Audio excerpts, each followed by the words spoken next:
Pinagpapala raw ang mga nagpapala, gaya po ng nakaipon na mabarya na sa dami, kailangan pang palain.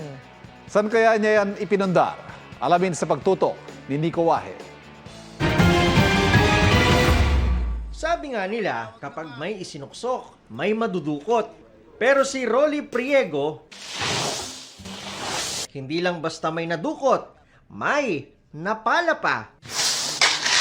Ginamitan ko na ito. Literal niya kasing pinala ang mga baryang inimpok sa isang laundry basket. Paglilinaw niya, hindi ito matagalang pag-iipon. 2 buwan lang niya itong kita mula sa PisoNet o yung mga computer na hinuhulugan ng piso para makapag-internet at iba pa mga vendo machine. So, ang bayad nila, mga barya. Kaya yung sa akin, naipon ng naipon. Kasama rin ang mga kita niya mula sa sariling computer shops. Sa rami ng barya, nangailangan din siya ng makatutulong para bilangin lahat. Umabot ito sa mahigit 120,000 pesos na pinandagdag niya sa pambili ng utility van.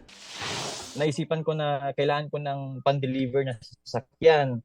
So, naisipan ko rin na ipapapalit ko na itong mga barya para makabili na ako ng sasakyan. Which is, andito ako ngayon, nagdi-deliver dito sa Nueva Ecija.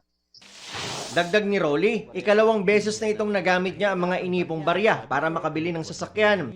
Dati nang sinabi ng Bangko Sentral ng Pilipinas na hindi hinihikayat ang pag-hoard o pagtatago ng malaking halaga ng barya dahil makaapekto sa sirkulasyon ng salapi. Alam naman daw yan ni Rolly, kaya agad din daw niya itong ibinibili.